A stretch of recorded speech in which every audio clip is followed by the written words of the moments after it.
BADC Bangladesh কৃষি উন্নয়ন corporation ভবন, যাকে অনেকেই বীজ ভবন নামে চিনে থাকেন। ভালো বীজে ভালো ফসল। মূল প্রবেশপথের দুই ধারে নানা রঙের ফুল গাছ দিয়ে সাজানো হয়েছে। এবার ফরিদপুরে বিএডিসির দুটি অফিস রয়েছে, একটি ডোমরাকান্দিতে এবং আরেকটি তাম্বুলখানায়। ভিতরে প্রবেশ করার পর বাঁ দিকে তাকালেই প্রথম বড় প্লটটি নজরে পড়ে। যতদূর চোখ যায় শুধু ফুল আর ফুল। প্রতি বছর বিএডিসি প্রায় ৮ একর জায়গা জুড়ে মোট ৫টি জমিতে সূর্যমুখী চাষ করে থাকে। এখানে বাড়ি 3 নামের উচ্চ ফলনশীল জাতের সূর্যমুখী চাষ করা হয়।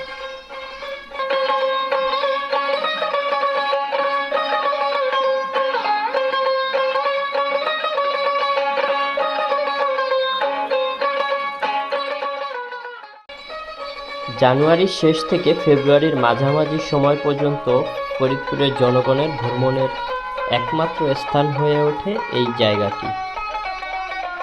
হাজারো দর্শনার্থীদের পদচারণায় মুখরিত থাকে সবসময়। শুক্র ও শনিবার সহ যে কোনো বন্ধের দিন এই সংখ্যা হয়ে ওঠে দ্বিগুণ। তখন নিয়োগ করা হয় বাড়তি নিরাপত্তা কর্মী। তাছাড়া অন্য দিনগুলোতে থাকে অত্যন্ত শান্ত এবং নিরিবিলি পরিবেশ।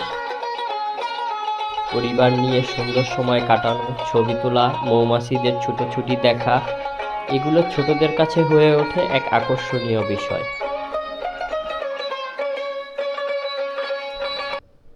সূর্যমুখী ফুল থেকে তেল উৎপাদন করা হলেও এখানে মূলত বীজের জন্যই চাষাবাদ করা হয়ে থাকে।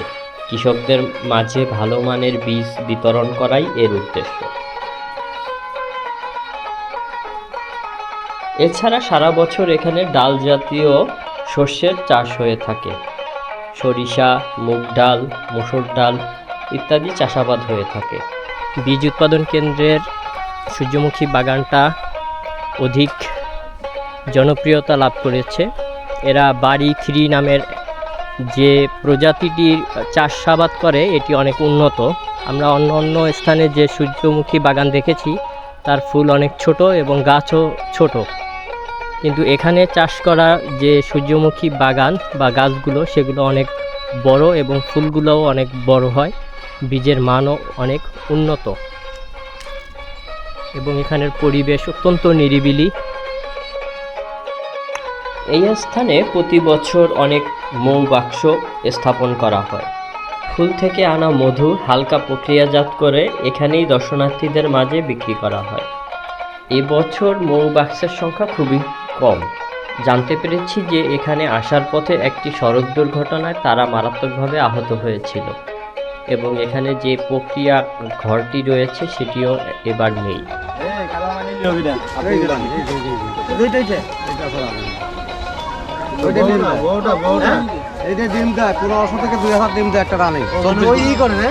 ওর জন্যই সব থাকে। একবারে পিছনে ওটাই নেটে যা দিবেন ওই যাই ওই বাক্সের মধ্যে চলে যাবে। এই যে পিছনে সুস্থ হয়ে এখানে 100টির উপরে মৌবাক্স স্থাপন করা হয়েছে এবং এখানে একটি অস্থায়ী সেন্টার রয়েছে যেখানে মধু প্রক্রিয়া করে সরাসরি বিক্রি করা হয়।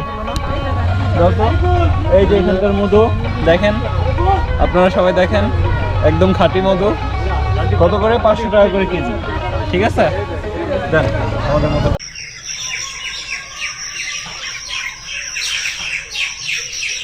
এখানে প্রাকৃতিক পরিবেশ অত্যন্ত নিরিবিলি। পাখির আওয়াজ আপনারা অনুভব করুন, কি সুন্দর পাখির ডাক এবং নিরিবিলি পরিবেশ।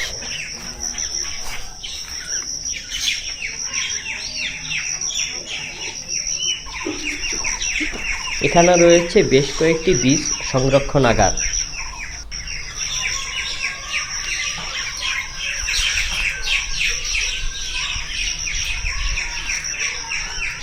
বিএডিসি দেশ উন্নয়নে কাজ করে দিনে রাতে, খুব সুন্দর একটি স্লোগান।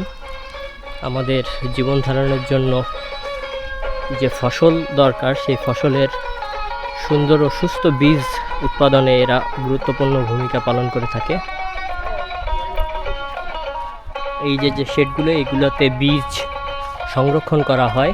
এটি 3 নম্বর বীজ সংগ্রহগার, যেটি ধারণ ক্ষমতা 200 মেট্রিক টন।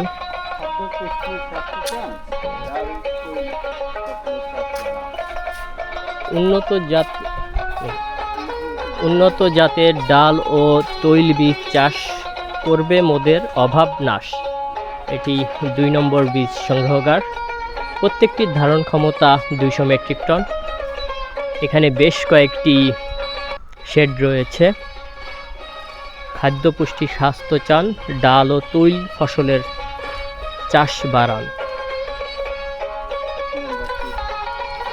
ভেজাল খাদ্য দূর করায় এরা গুরুত্বপূর্ণ ভূমিকা পালন করে। এখানে বেশ কিছু গাঁদা ফুল দেখতে পাচ্ছি। সেই সাথে আমাদের মুকুল ভাই, ফরিদপুরের জনপ্রিয় একজন ব্যক্তি।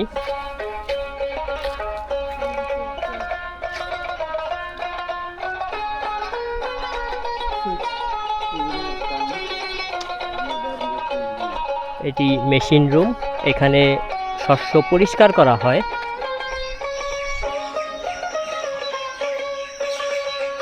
আপনারা অবশ্যই এখানে বেড়াতে আসবেন, ছবি তুলবেন, ভিডিও ধারণ করবেন, কিন্তু খেয়াল রাখবেন যেন এসব করতে গিয়ে ফুল গাছের কোনো ক্ষতি না হয়।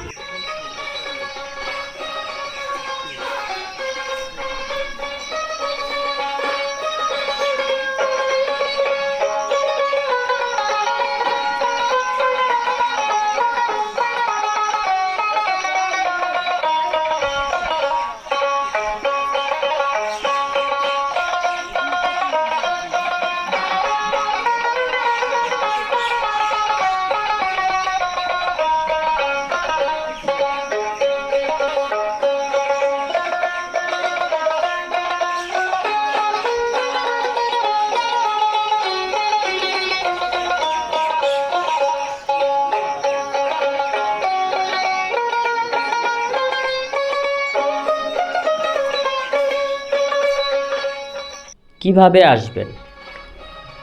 বাংলাদেশের যে কোনো প্রান্ত থেকে প্রথমে ফরিদপুরে রাজবাড়ী রাস্তার মোড়ে এসে পৌঁছাতে হবে। এখান থেকে একটি অটোরিকশা নিয়ে খুব সহজেই চলে আসতে পারবেন ডোমরাকান্দি বীজ ভবনে। ভিডিওটি ভালো লাগলে অবশ্যই একটি লাইক করবেন এবং আপনার গুরুত্বপূর্ণ মন্তব্য কমেন্টস করে জানান। ধন্যবাদ।